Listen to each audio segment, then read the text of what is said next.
We're going to take you live to the Élysée Palace now, where the French president is starting to speak as the aid conference on Gaza, which is being organized by France, gets underway. Quelques instants. The Taoiseach will be joining us in a few moments, and I warned that we would start on the 7th of October last. A terrorist group, Hamas, conducted a massive attack against Israel, committed crimes of exceptional seriousness against its population.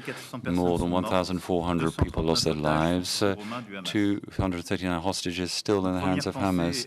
My first thought clearly goes to the victims of the attacks of Hamas, and amongst them many French citizens. I know there are many French citizens involved. Faced with terrorism, our unity, our determination, our compassion are fully with you, and the hostages have to be released immediately and with no conditions attached. When Hamas attacked Israel, it took the responsibility of exposing the Palestinians to terrible consequences, and the civilians of Gaza are paying the price. Large numbers have been displaced, thousands are dead or have been wounded, and can be added to the unfortunate situation the Israelis is the unfortunate situation the Palestinians, and we cannot just remain idle, because we who bear universal values, there are no double standards. Let us state it clearly. Faced with terrorism, Israel has the right to defend itself and the duty to protect its own people. It has also an eminent responsibility of all democracies abiding by law and protecting civilians. And the fight against terrorism can't be without rules, and Israel is aware of this. And the trap of terrorism is to give up on our values when having recourse to violence. Now, we share values, and we have joint commitments which compel us alongside with the Israeli and Palestinian authorities to look closely at the humanitarian situation in Gaza. The civilian population has to be protected. It is absolutely essential, and this is non-negotiable. This is an immediate need in the longer term, and it will be a condition, a prerequisite to ensure that against the fight against terrorism. Today, the situation is extremely serious and is getting worse every day. In the immediate future, we have to work on civilian protection. For that, we need a very quick humanitarian pause or break, and we have to work towards a ceasefire. Now, this should become possible. We have to create a space necessary for humanitarian actors to act within Gaza, and hopefully this meeting will enable us to be effective together in a spirit of consensus, and beyond the tragedy that many Palestinian and Israeli families experience, that we should be able to take initiative of peace, safety and security for all in this region of the world. Of course, it's based upon humanitarian pillars to which we're going to advance tangibly today. It's based on a second pillar. It's a security pillar, and we're going to ensure that we're against Al-Qaeda and Daesh, other groups are dangerous to all. Nobody can say that Hamas is not a terrorist group or a dangerous group.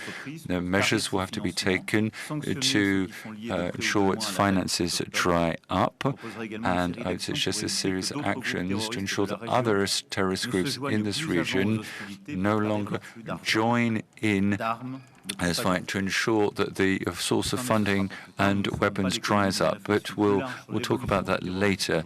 But we'll have to coordinate ourselves. Of course, the second pillar, which is essential, which has to be targeted, specific and close coordination between our intelligence services and security and financial initiative, which require the implication of all regional international players. And the third pillar, even if it's difficult to conceive of that today or imagine, perhaps it's difficult to, particularly because it's difficult to imagine today, and it's even more essential. It's a political pillar.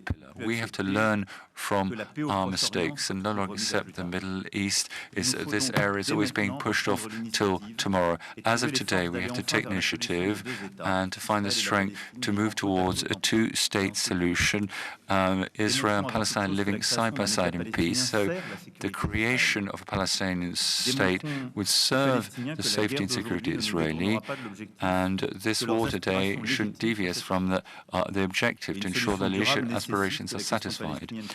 And the Palestinians have to find an answer. And it's not just about neutralizing Hamas.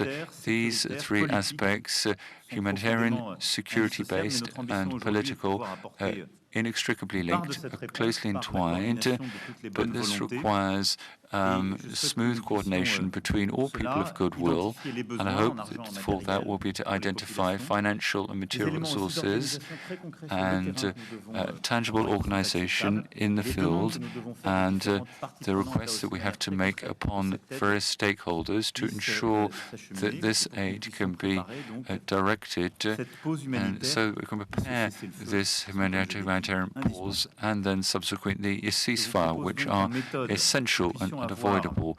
So I would like us, first of all, to have the organizations and players in the field. I'm going to give the field to the Commissioner General of UNRWA, and then to Mr. Griffiths, and to Madam the Chairman of the International Red Cross, and two spokespersons of NGOs, Mr. Gland and Madame Defourny, and for the Refugee Council and Doctors Without Borders, MSF. And then I propose that the heads of state and of government should be able to speak, to make their contribution, to share their convictions and their aid.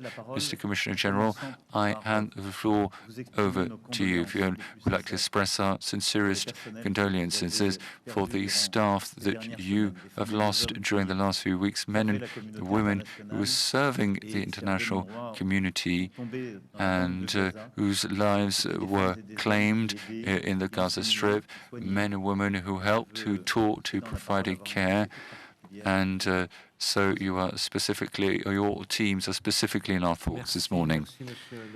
Thank you very much, Mr. President, and thank you very much for your very kind words aimed at our personnel in the field, and I will convey your message as soon as possible. Mr. President, ladies and gentlemen, the representatives of states, of international organizations, I'd like to kindly thank France, and in particular the French President Emmanuel Macron, for organizing this international conference, that together we might be able to remedy this catastrophic situation where a lot of civilians involved in Gaza. These have been painful months for UNRWA, the UN Agency for Palestinian Refugees. 99 of my colleagues have been killed in Gaza, the highest number of UN aid workers killed in a conflict in such a short time. They are among 10,000 people killed since the beginning of the war, according to the Ministry of Health in Gaza. I was in Gaza last week for the first time since the war started. I visited an UNRWA school, sheltering thousands of people. It was heartbreaking. Children used to learn and now laugh in this school. Today, they plead for a piece of bread and a sip of water. More than 700,000 displaced people live in similar degrading conditions in 150 UNRWA schools and buildings across the Gaza Strip. Our shelters are overcrowded with little food, water, or privacy. The appalling sanitary conditions represent a looming public health hazard. My colleague Maha coordinates logistics in Gaza. She remains strong when her children ask her every day if they are going to die, but she struggles with the anxiety that she sees on their faces. Outside the shelters, entire neighborhoods have been leveled, extinguishing countless lives, hopes, and dreams. Hospitals, churches, mosques, bakery, and UNRWA school have not been spared. My colleague Farid is our education-in-chief in Gaza. When he meets his students inside our shelter, they ask him why UNRWA invested so much time teaching them about conflict resolution and human rights, if these values do not apply to them in Gaza. What should he answer? Thousands of children killed cannot be collateral damage. Pushing 1 million people from their home and concentrating them in areas without adequate infrastructure is forced displacement. Severely limiting food, water, and medicine is collective punishment. It took many countries that have championed international justice too long to call for adherence to international humanitarian law. At the same time, several countries rushed to call for cutting aid to Palestine, abruptly unplugging an entire system that depends on international aid to survive. Condemning the horrendous massacre committed by Hamas in Israel is the right thing to do. The UN has done so and continues to call for hostages to be released. This cannot, however, justify a war that disregards international humanitarian law and promotes dehumanizing rhetoric. References to Palestinians as, and I quote, terrorists, human animals, and people to be erased is unconscionable and demonstrates a startling lack of empathy. It poisons the hope of any shared future and fuels anger and resentment in the region and beyond. Monsieur le Président, I'm deeply concerned about the potential spillover of the conflict beyond the Gaza. In the West Bank, military incursion by the Israeli forces and settler violence have caused record high death toll among Palestinians. The West Bank is boiling, and if we wouldn't have Gaza today, all our attention would be on the West Bank. And meanwhile, the Lebanese-Israeli border experiences regular exchanges of fire and civilian casualties. So, Monsieur le Président, I'm seeking your urgent support for, first, an humanitarian ceasefire, along with strict adherence to international humanitarian law.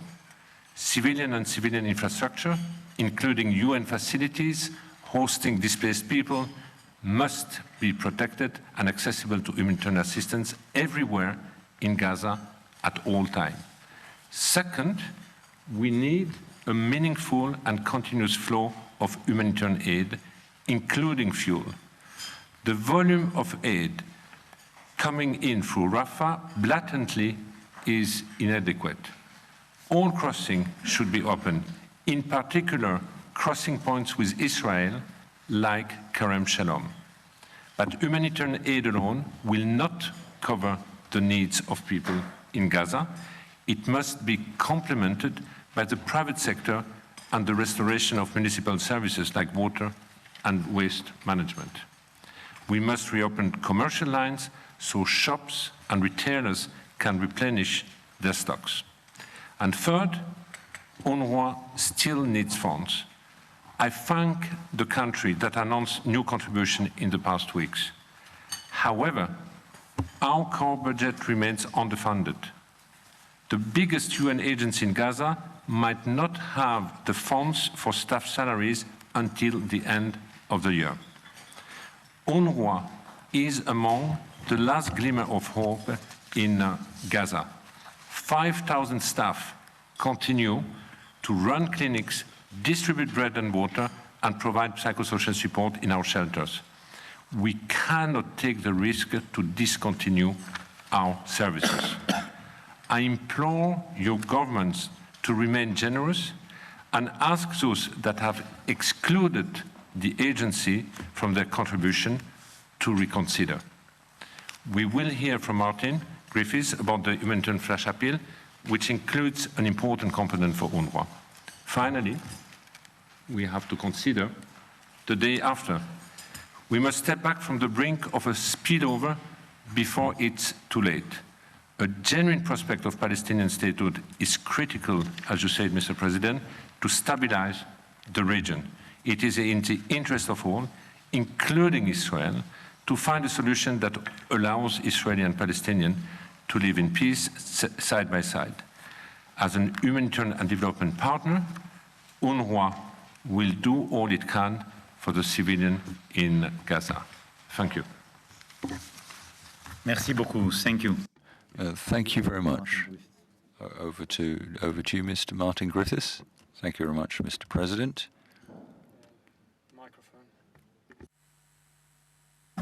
Voilà, je recommence. So I'll re-begin, and even in French. Thank you very much, Mr. President, because I'm English. My French is not entirely perfect, and like my colleague Philippe, I'm going to express myself in English. And a grand merci pour une opportunité très importante. And a big thank you for our unity, which is very significant with this, the most important issue in the world at the moment, I believe. Colleagues, ladies and gentlemen, friends, allies, I do want to again extend my sincere thanks to President Macron, who has put together this conference so quickly, precisely because of his understanding and recognition of the urgency of the subject of the day. And it's a very great honor to be here. And the attendance under his leadership of such a broad range of member states reflects the severity of the situation. It's also a reminder, as indeed, Monsieur le Président, que vous avez dit, of the links in this situation, a reminder of the intimate connection between war, diplomacy, humanitarian values, and the respect for the rights of innocents wherever they may be. The devastating, as Philippe has said, and growing civilian toll of this conflict is unconscionable and is daily highly distressing. We've heard from Philippe of some of the many details of operational opportunities, difficulties, dilemmas, and threats that face him and others in the field. I have visited myself recently, and I'm very grateful to the governments, particularly Egypt, who received me, and others the other day. I had the opportunity, like you have had, of course, and others have had, to meet with the families of some of the Israeli hostages, and spoken also to some of the families in Gaza, not with your breadth and depth, but some kind of exposure. The situation is very simply put, it is insupportable, and to allow it to continue would be a travesty. So allow me to share some thoughts here on what needs to be done to happen urgently to avoid that travesty. First, again, I will repeat remarks made earlier, complete respect by all parties for international humanitarian law and basic human dignity. This means, among many other things, that civilians must be protected, their essential needs met wherever they are and wherever they decide to be. The United Nations cannot be part of a unilateral proposal to push hundreds of thousands of desperate civilians in Gaza into so-called safe zones. We cannot be part of this. The UN has not been involved in preparing for the arrival of those people to that prospective safe zone in Gaza, and we have serious concerns about its proposition. Concerns about the safety of civilians in safe zones, something the United Nations has some historical experience of course. Concerns about the safety also depend on agreement between all the parties to those zones. Concerns that satisfactory conditions do not exist anywhere in Gaza, or either in one place to support adequate shelter, food, water, sanitation, and health for such large numbers, and concerns regarding the protection of civilians elsewhere in Gaza. All of these militate against these ideas which are being discussed about the safe zones. Number two, we must be allowed to get essential supplies and humanitarian relief, including fuel. We're still waiting for agreement on fuel into Gaza safely, without impediment, reliably, and at scale. And the modest number of trucks, as Philippe has said, that we have so far managed to get in, and we're grateful for the intense negotiations that have been taking place daily and nightly. Egypt, of course, Israel, United States, and the UN have managed to increase the number of trucks. But as we know, you have called it, I think, Philippe, at one point, a crumb for the people of Gaza. The number of trucks, I think we hit 100. We need 5 times that. and we need it without impediment, and we need it reliably, and we need it repetitively, and people need to be able to know that the truck will come tomorrow with the right goods. But I want to thank the government of Egypt at this point for facilitating access. Thank you very much. To via Rafah, and for consenting to host the UN at the El Arish airport, the humanitarian team, which is on its way. But as you said, Philippe, we need more than one entry point. We need more, because if the needs of the people of Gaza are going to continue to increase as they do now, in the context of this military operation, one crossing point, 100 trucks will not do the business. Third, we need a humanitarian ceasefire. There has been a lot of debate, including with me, about the wording of this. But for me, it's very simple. It is cessation of fighting, a silencing of the guns for humanitarian purposes. There's been a lot of discussion about the value of pauses, and I'm not one to deny the value of pauses.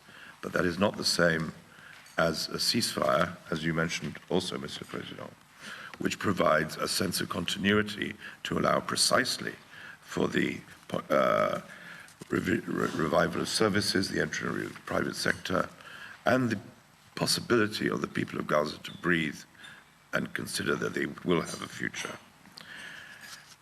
This must be our objective and must be our priority. Monsieur le Président, as desperate and appalling as the situation is in Gaza, and as Philippe said, if we didn't have Gaza, we would be noticing what's happening in the West Bank. It is also a warning. It's a warning that we cannot lose sight of the deteriorating situation in the West Bank. Incidents of violence, as you have said, against Palestinians are growing, the worst they have been in years. And most importantly, perhaps this is my main message, it is a warning that we cannot allow a regional escalation of this war. We are already seeing the signs of such an escalation in exchanges and fire and words between Hezbollah and Israel. We have seen the signs in rockets fired from Yemen, my old place of work, towards Israel. We have seen the signs of massive protests around the world in all our countries. And everywhere we see the rise of anti-Muslim, anti-Semitic sentiments, rhetoric, and acts of violence, both virtually and in the real world. War indeed is a virus that always wants to expand.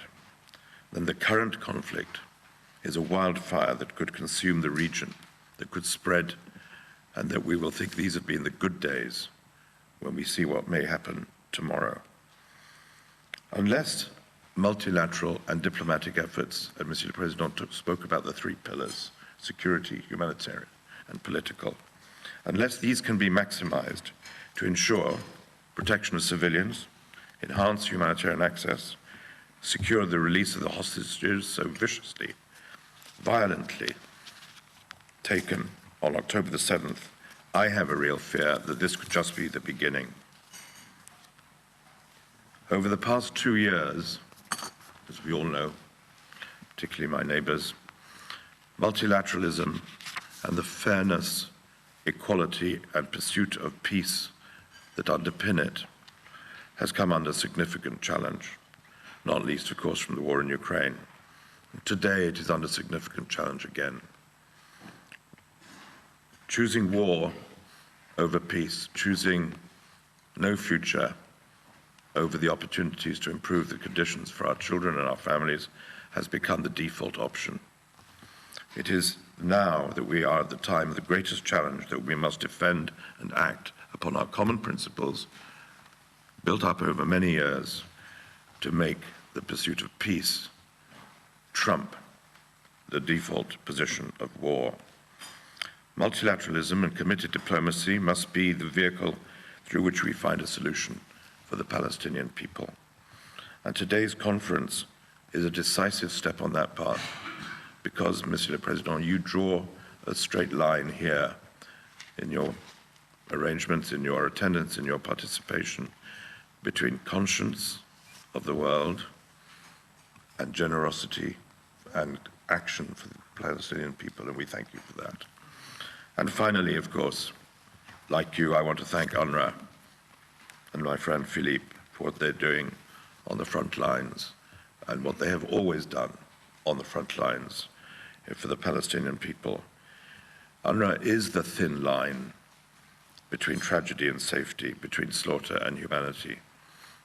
UNRWA has other agencies, and we'll be hearing from them, and we're here present. But we mourn the loss, that intolerable loss of UNRWA personnel and their families, often killed at home with their families, and the pressures upon those who remain operational. 5,000 staff you spoke of in Gaza, displaced, in desperate danger, with losses in their own families, is a remarkable tribute to the humanity that is the basis of this conference. Thank you, Philippe, and merci, Monsieur le Président.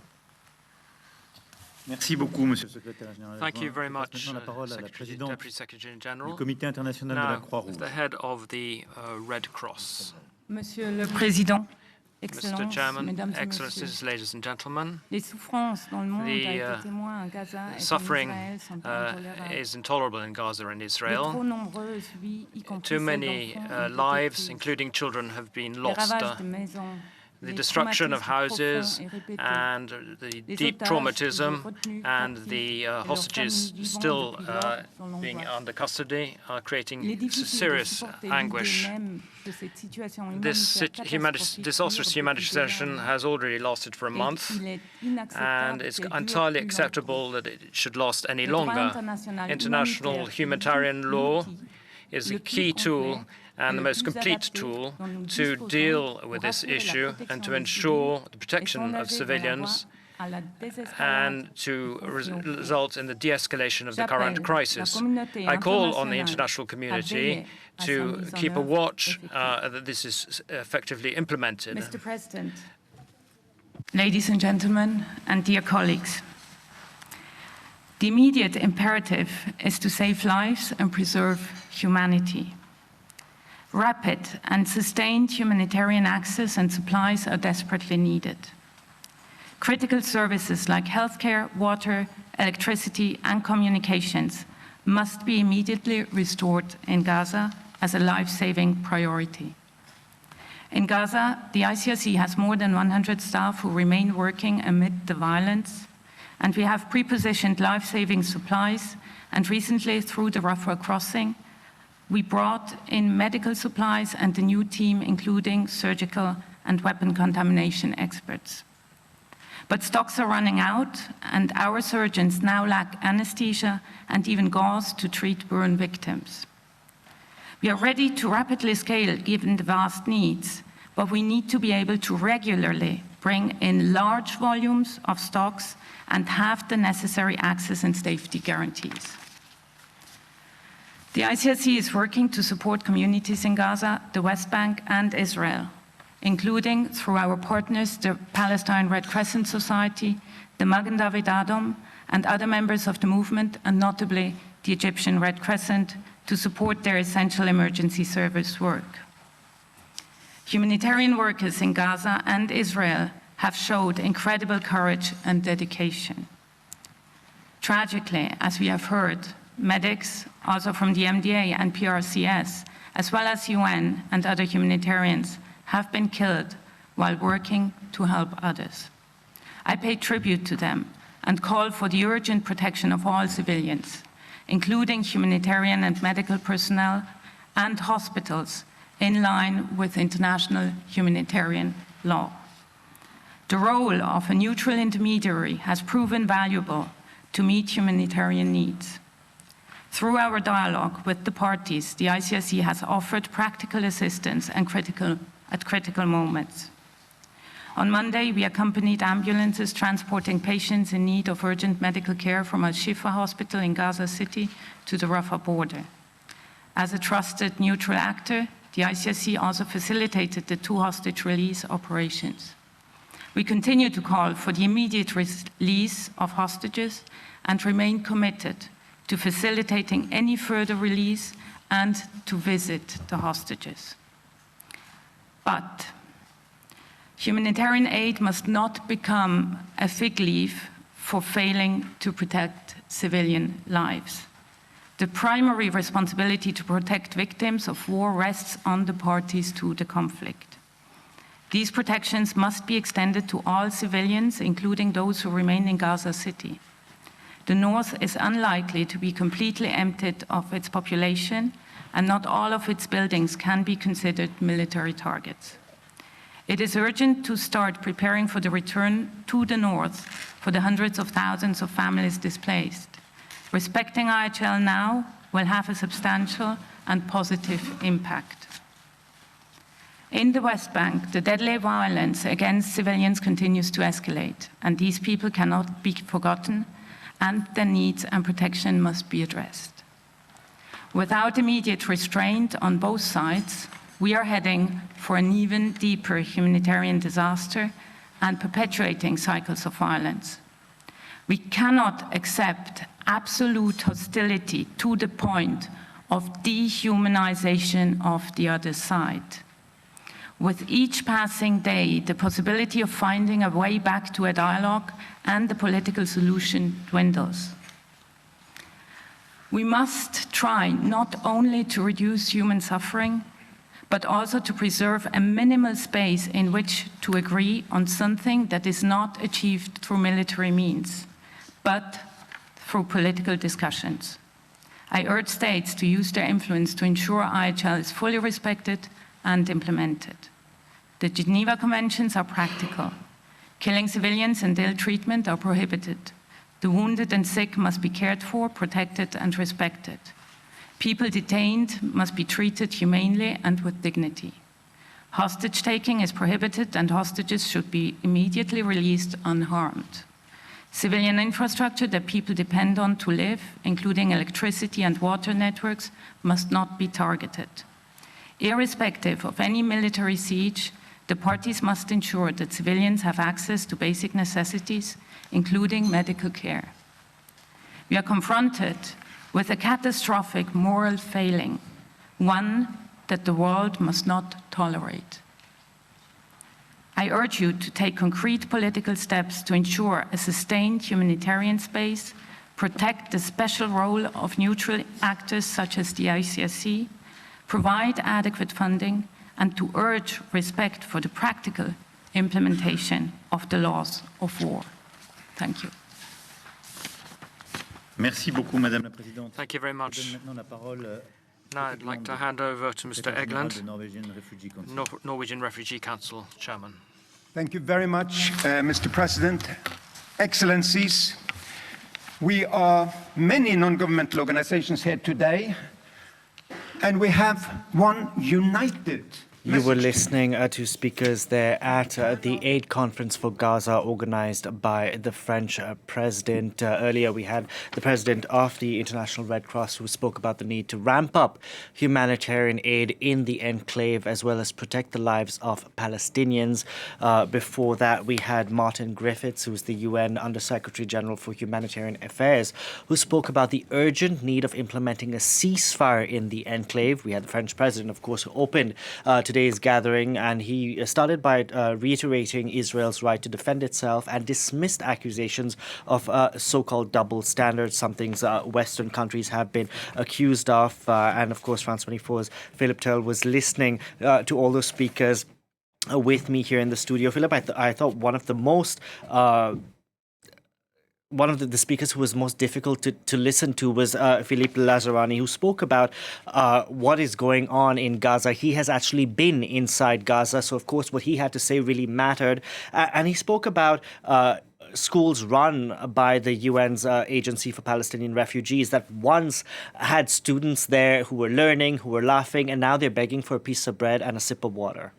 Yeah, it was all heart-wrenching stuff and sometimes quite difficult to listen to. He said that 99 of the United Nations Relief and Works Agency staff had been killed in Gaza since the start of the hostilities on the 7th of October. That was the largest number of deaths that the organisation has ever suffered in such a short time. Then you're right, he talked about this school where children were learning, they were happy, they were going into class, and now they were actually having to try to pay for a piece of bread and some water to be able to survive, and even saying, am I going to die today, to their parents, because they're so unhappy about the situation and so upset about what's going on. Entire neighbourhoods razed to the ground and calling for action to be taken immediately so that children are not used as collateral damage and victims of collective punishment. All of this from Philippe Lazzarini, the Commissioner General of the United Nations Relief and Works Agency.